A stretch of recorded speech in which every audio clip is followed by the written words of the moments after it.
Hi, my name is Jens, I'm a German engineer and my first video in English was about the Speed Triple 1200. Today I want to make a comparison between the Speed Triple and the Street Triple and if they are comparable as their names suggest. Because I get this question asked a lot, if you should upgrade from the Streety to the Speedy. Welcome to the original Janie and welcome to this video.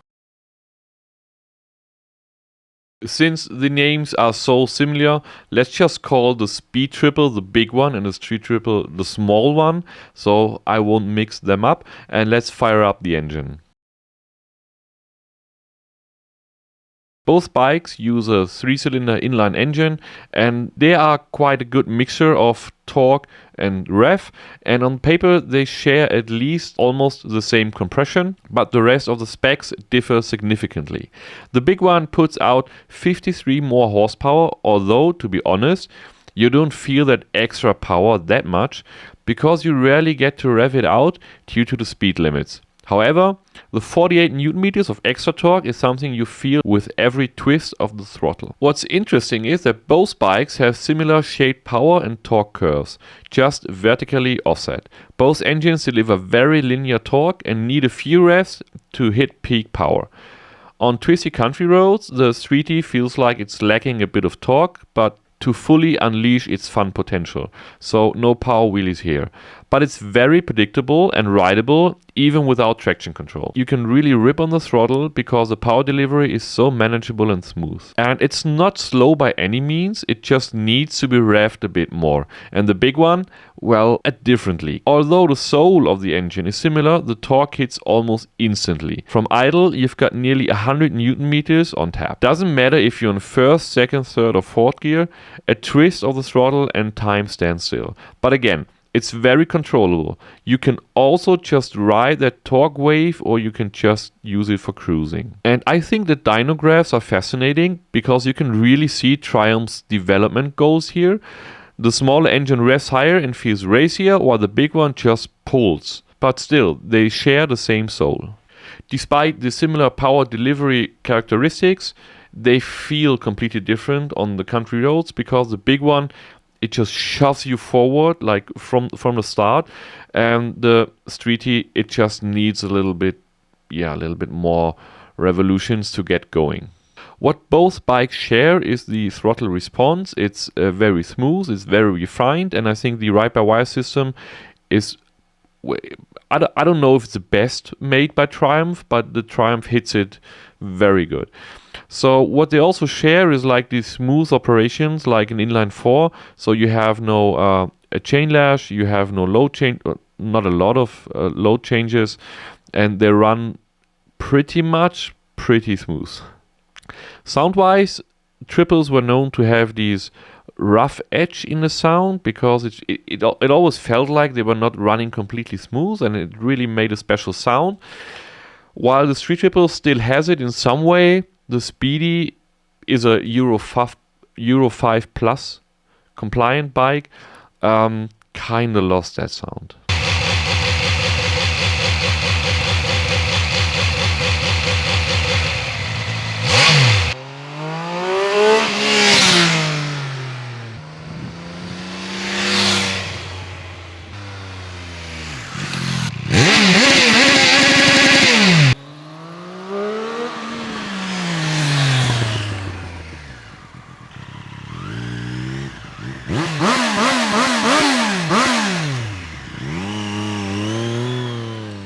So, conclusion to the engine, well, the engine of the big one is, I guess, the best engine I've ever ridden on a naked bike for country roads because it's very smooth, it has very high power output, it just pulls from the get-go, it's crazy, you always have the right amount of torque, it's controllable, but if you twist the throttle completely, it shoves you forward like crazy. While the small one, it has to be revved a little bit higher, and due to the transmission, you run into problems of the speed limit. So the fun factor of the engine is clearly on the side of the Speed Triple. With a bigger one, you can easily access all the power, or you can lean in and out of the corner in a controlled manner. Sure, accelerating out of the corner can be a bit wild. Regarding the suspension, these bikes are even more similar and differ even more in the same way, just due to the fact that the big one has the Öhlins semi-active suspension, SmartTech 3 suspension. If you're interested in how that works specifically, just check out the other video. And looking at the static geometry, the big one is 5 centimeter longer. In the wheelbase, it's 11 kilo heavier, and the trail is 5 millimeter taller. And it also got a wider rear tire. All that screams stability for the bigger one, and that's actually what you get. It's not clumsy though, more agile than something like a Street Fighter V4 maybe. But jumping from the Speedy back to the Streety is a revelation. I sat on it and instantly feel at home.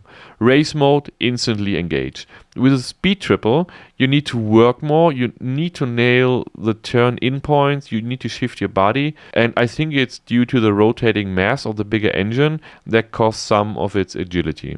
The big one also has a steering damper, which negatively affects agility, but it's absolutely necessary because it can get twitchy under hard acceleration. Travel-wise, the big one has 120 millimeters in front and rear, of course semi-active, and the Streety has 150 millimeters in the front, which is quite sporty, though it doesn't feel harsh. The fork diameter is 41 millimeter for the Streety and 43 millimeters on the Speedy. And I hate it when people say it, but both of these bikes corner like they're on rails. It's pure triumph. These triples offer some of the best cornering confidence I've ever felt. No wobble, total control. The Streety rides on Dunlop's MK4s, awesome tires for this bike, and there will be a video of course. Damping wise, the big one's electronic suspension is top tier, but the Streety's is also excellent, only slightly underdamped in the rear, but still best in the upper middle class. The Öhlins semi-active suspension on a Speedy is basically MotoGP level tech for the street. It adapts in real time based on lean angle, acceleration and riding mode. It's really wild and it works awesome. I want that. Regarding the brakes, both have Brembo Stylimas and MCS master cylinders, same aggressive feel, adjustable pressure point, steel braided lines. It's a really perfect setup.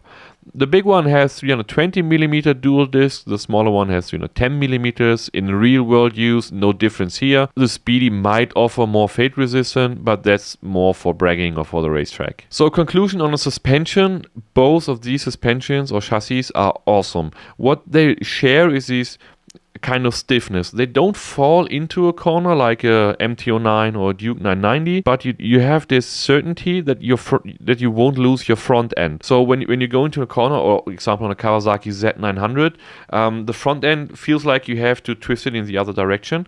With the Triumphs, you don't have that. They just turn in, and if they're turned in, they're just there. They are there and they will be there.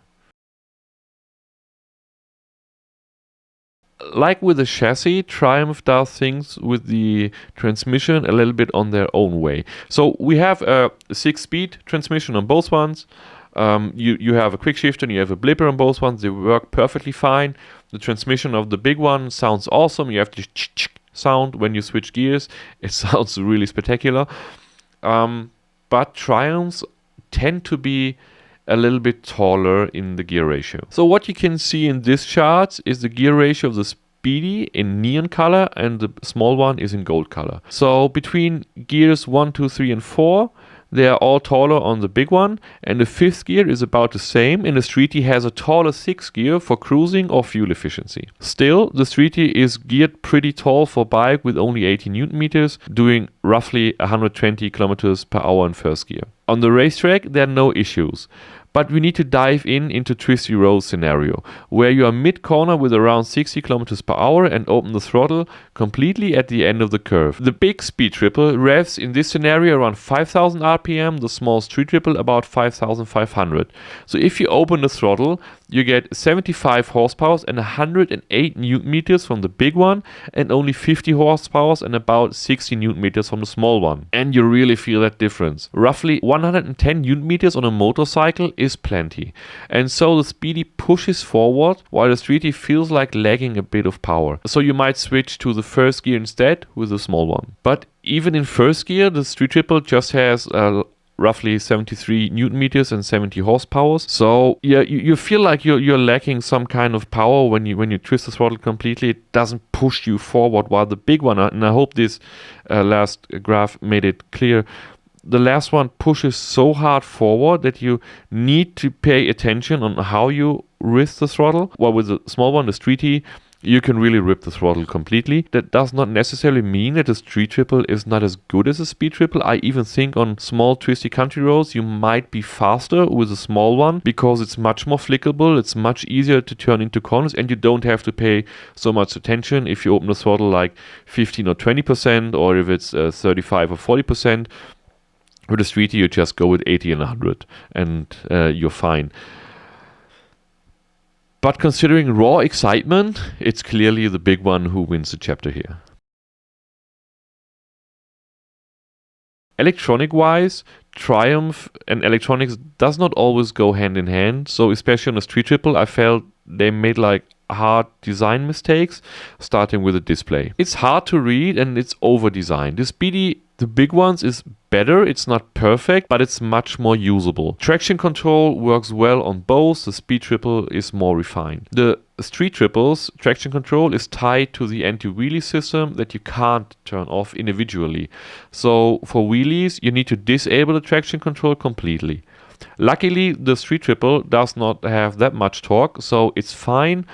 Still, with the traction control on, you will always be more safe. The big one, it used to be the same on the big one, but the speed triple now has a 4-stage wheelie control, meaning you can do power wheelies and the system will handle them as long as you leave the throttle wide open. And that's almost cheating. Otherwise, both of them have cruise control. They just have this two-way whip, which is a little bit, well, it's not the best in class. So like KTM, BMW, they all have these extra switch to turn the cruise control on and off, and then you just adjust the speed.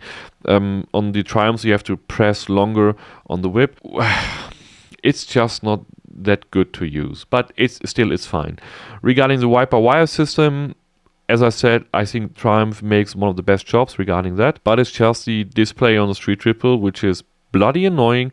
And it's the only motorcycle where this is a part where I really remember how I hated that. Yeah, they should really fix that.